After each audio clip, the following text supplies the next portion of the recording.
I stepped out of my office, the cool evening air biting at my skin. In my hands, I clutched a box of flowers. Nothing extravagant, but it was special. Tonight was supposed to be special. It was our 7th anniversary. I had spent the entire day imagining how the evening would unfold. A nice dinner, maybe some wine, a bit of dessert. Nothing too fancy, but enough to celebrate. But as soon as I walked into the house, everything shifted. There was no sign of Sarah, no candles, no music, nothing, just silence, and that sinking feeling that something wasn't right. I checked the time. It was 7:15 p.m., our anniversary, the moment we had been waiting for, and I was standing alone in our home. I picked up my phone and sent her a quick text. "Where are you, Sarah?" The seconds seemed to stretch on forever, and I tried to ignore the knot forming in my stomach. No response. So I called her. The phone rang once, twice, 3 times. Finally, it clicked. Her voice, so casual, came through the speaker. "Hey, sorry I'm going to be late." I couldn't hold back my confusion. I had been planning this night for months. She had promised me we'd celebrate. I wasn't sure whether to laugh or cry. "Did you forget our anniversary?" I sent the message with a shaky hand, unsure of what to expect, but already bracing myself for something I didn't want to hear.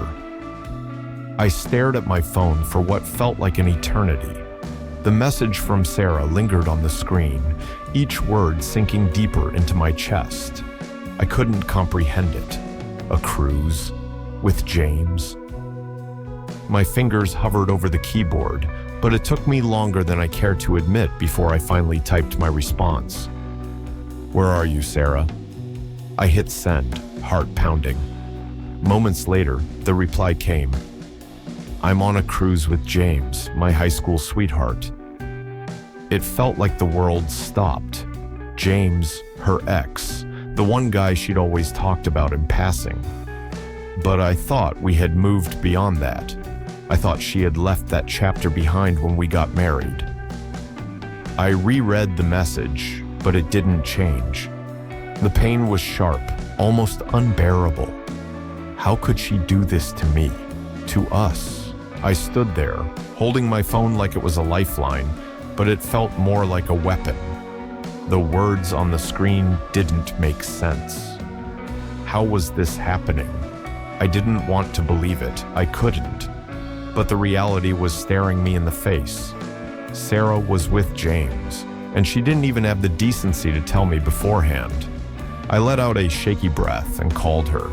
My heart was pounding so loudly, I thought it might drown out the ringing. The line clicked, and then I heard her voice, soft and calm as ever. "Ethan." Her voice was like a slap to my face, and I nearly dropped the phone.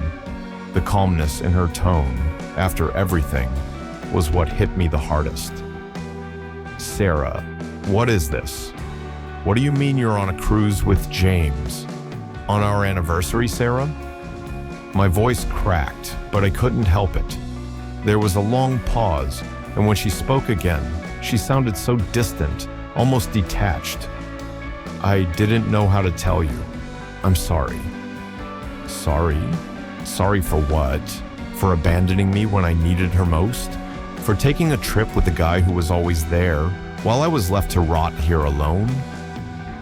"How long has this been going on?" I asked, my voice trembling. It's not what you think, Ethan. I needed this. I needed to reconnect with him. I didn't mean for you to find out this way." The seconds felt like hours as I stared at my phone. I kept thinking maybe, just maybe, there would be another message, one that would explain everything, something that would make sense of this chaos. But then it happened. My phone buzzed. It was her reply. I hesitated, my hand trembling as I opened the message. "I'm on a cruise with James, my high school sweetheart." The words didn't seem real. James, her ex. The guy she always spoke about with that look in her eyes, the one she insisted was just a friend. And now she was on a cruise with him, on our anniversary. The anger started to rise in my chest, but I pushed it down. I couldn't let it consume me, not yet. I read it again, hoping I had missed something, but no, it was still there.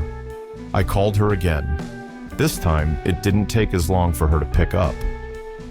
"Ethan," she answered, her voice calm, too calm. "What the hell is going on, Sarah?" I didn't care about being polite anymore. I deserved answers. There was a long pause. I could hear the faint sound of water in the background, waves crashing. She was on a boat, somewhere far away. "Ethan, please, just listen." "Listen to what?" I cut her off, my voice rising. "You're on a cruise with him, on our anniversary.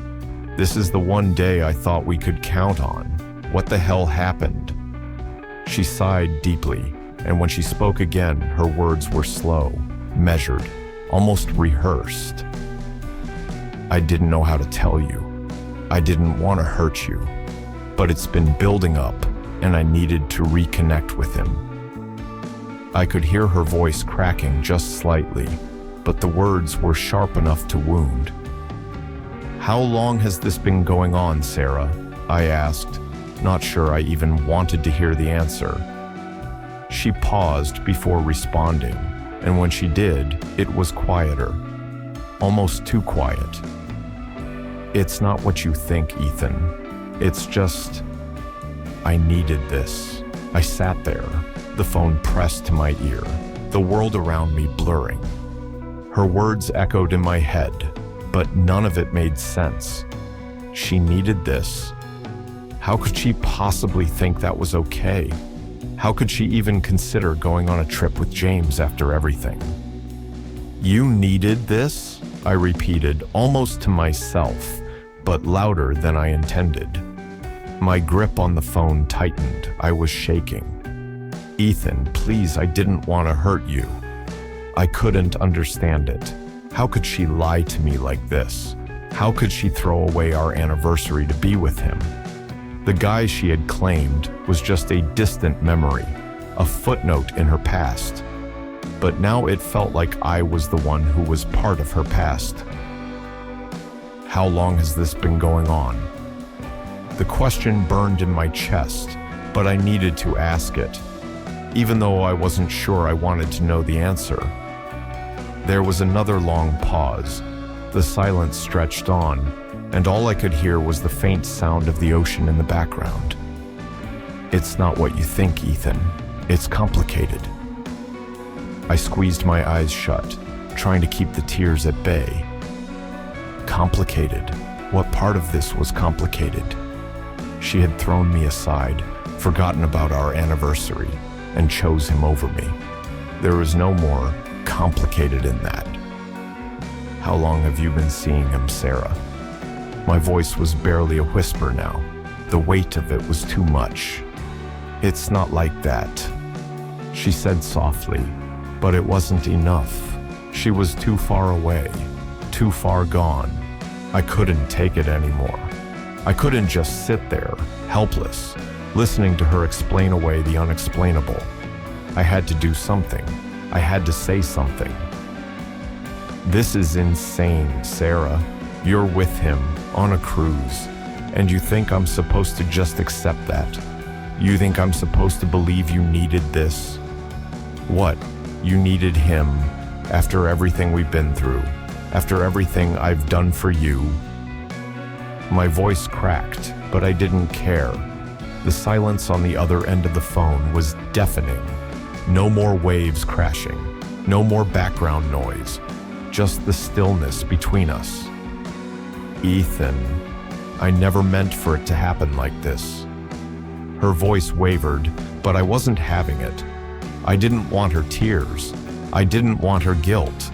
I wanted answers and the truth. "How long?" I repeated. I needed to know the timeline, the truth that had been hidden from me for God knows how long. She hesitated, and that hesitation told me everything I needed to know. A few months, that was it, the final blow. I felt a sharp pain in my chest, like my heart had been stabbed. She had been seeing him behind my back for months, while I thought everything was fine, while I trusted her, while I thought we were building a life together. Months, I whispered, my throat tight. And you couldn't even tell me. You couldn't be honest with me. I could hear her breathing heavily on the other end. She didn't answer. There was nothing left to say. I ended the call without another word. It felt like a part of me had just died. Everything I thought I knew about her, everything we had built together, crumbled into dust. I sat there, in the silence of my own home, staring at the phone in my hand. I couldn't even bring myself to move. The weight of the truth was too heavy. I didn't know how long I sat there, phone in hand, staring blankly at the walls. Everything around me felt so foreign. The house that once felt like home now felt like a stranger's house. The silence was suffocating, and for the first time in years, I was alone. I kept replaying her words in my mind. A few months. That was all she could say. The truth was simple and cruel. Sarah had been lying to me for months, keeping this secret while I had been living in blissful ignorance. She hadn't even had the decency to tell me before tonight, before she ruined everything. I tried to focus on something, anything, to pull myself out of this haze, but it was impossible. My thoughts kept circling back to her, to James, to the life we had built and the one she had thrown away. I needed to talk to someone. I needed to scream to get it out. But who could I talk to? My friends. They would never understand. They'd never see her the way I did. I couldn't go back to the way things were. Not after this. With trembling hands, I grabbed a pen and started to write down my feelings. I wasn't sure why. Maybe it was because I couldn't express it all out loud. Maybe I needed a way to understand it, to make sense of it all. I thought we were better than this. The words blurred as I wrote, tears welling up in my eyes. How had we ended up here? How had everything gone so wrong? I couldn't keep waiting for her to come back. I couldn't keep pretending that things would magically fix themselves. The trust was broken. The love was gone. And so, I had to make a choice. It had been days since I last heard from Sarah. She never came back. The house felt emptier than ever, and I was left to process everything alone. The pain, the betrayal, it didn't fade.